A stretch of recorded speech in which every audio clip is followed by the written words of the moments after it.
মা শারদার একজন অন্যতম ভক্ত ছিলেন লাবণ্য কুমার চক্রবর্তী মহাশয়। এই লাবণ্যবাবু যখন প্রথম শ্রীমাকে দেখেছিলেন সেই দিনের ঘটনাটি খুব উল্লেখযোগ্য এবং শিক্ষণীয়। আজকে আমরা সেই ঘটনাটি নিয়েই আলোচনা করব। তখন 1912 সাল নভেম্বর মাস, শীতকাল। মা তখন রয়েছেন কাশীতে, তাই লাবণ্যবাবুও গেছেন কাশীতে। কাশীতে যে শ্রীরামকৃষ্ণ অদ্বৈতাশ্রম রয়েছে সেই আশ্রমে গিয়ে পৌঁছলেন লাবণ্যবাবু এবং জানতে পারলেন কাছেই লক্ষ্মীনিবাস, সেই লক্ষ্মীনিবাসে মা রয়েছেন। তো বিকেল বেলায় তিনি চললেন লক্ষ্মীনিবাসের উদ্দেশ্যে মাকে দর্শন করতে। তো যেতে যেতে পথে দেখা হলো রাসবিহারী মহারাজের সঙ্গে এবং সেখানে কিছু কথাবার্তা চলল। পাশেই দাঁড়িয়েছিল দুজন যুবক, তারাও এই কথাবার্তা শুনছে। তো কথা হয়ে গেলে লাবণ্যবাবু আবার লক্ষ্মীনিবাসের উদ্দেশ্যে, মাকে দর্শনের উদ্দেশ্যে এগিয়ে যেতে লাগলেন। কিন্তু ওই দুজন যুবক যারা পাশ থেকে শুনছিলেন তারাও এবারে লাবণ্যবাবুর সঙ্গেই যাচ্ছেন। লাবণ্যবাবুর সাথে দু একটা কথা হলো, পরিচয় হলো যে কলকাতার ভবানীপুর থেকে ওনারা গেছেন, এখন ওনারা দেশ ভ্রমণে বেরিয়েছেন, তাই এখন কাশীতে। তো একটু আগেই লাবণ্যবাবু এবং রাসবিহারী মহারাজের যে কথাবার্তা চলছিল সেখান থেকে ওনারা জানতে পারেন যে মা লক্ষ্মীনিবাসে আছে, তাই ওনারাও লাবণ্যবাবুর সাথে দেখা করতে যাচ্ছেন। তো তিনজনে মিলে গিয়ে পৌঁছলেন লক্ষ্মীনিবাসে। দোতলায় বারান্দায় দূর থেকে দেখতে পেলেন পুরো বস্ত্রে আবৃত একজন বসে আছেন পিছন থেকে, কিন্তু না মুখ না পা কিছুই দেখা যাচ্ছিল না, শুধু দূর থেকে দেখা যাচ্ছিল একদলা বস্ত্র। তো লাবণ্যবাবু এবং ওনার দুই নব্য পরিচিত সঙ্গী ওনারা একটু আওয়াজ করলেন, যাতে আওয়াজ শুনে মা সাড়া দেন। দেখে বোঝা যাচ্ছিল যে উনিই মা। তো আওয়াজ শুনে মা যাতে সাড়া দেন এই জন্য একটু আওয়াজ করলেন, কিন্তু কোনো সাড়া পাওয়া গেল না।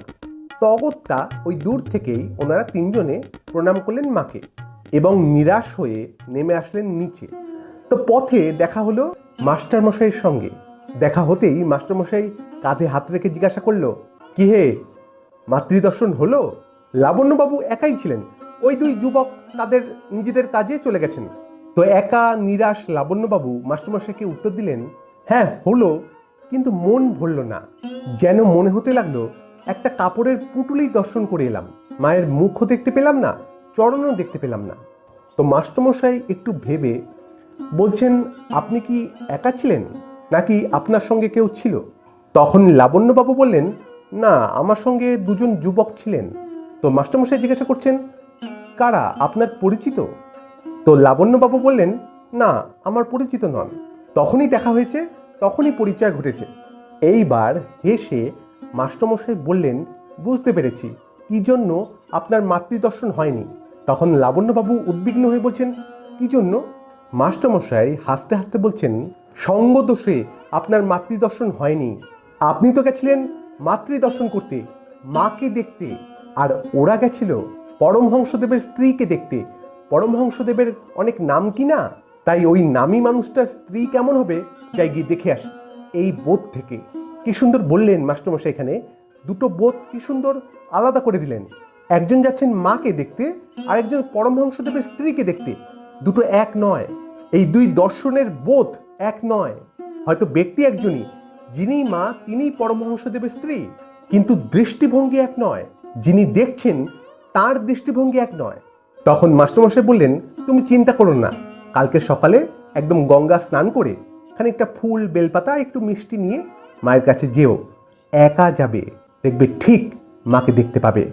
এবং লাবণ্যবাবু তাই করলেনও। পরের দিন সকালবেলায় ফুল, বেলপাতা, মিষ্টি নিয়ে গঙ্গা স্নান করে মায়ের কাছে গেলেন, মাকে দেখলেন, প্রণাম করলেন, কথা বললেন, মনের স্বাদ পূরণ করলেন।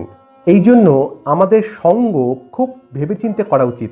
সঙ্গ দোষে অনেক সময় অনেক অবনতি আমাদের ঘটে যায়। তাই আমরা সবসময় উন্নত সঙ্গ করব, সাধু সঙ্গ করব, যে সঙ্গ আমাকে অনেক উঁচুতে উঠিয়ে নিয়ে যাবে। চেষ্টা করব যতটা পারা যায় ভেবেচিন্তে বিচার করে তারপর সঙ্গ করব। আমাদের সঙ্গ দোষ হবে নাকি সঙ্গ গুণ, সেটা নির্ভর করছে আমাদের উপরেই।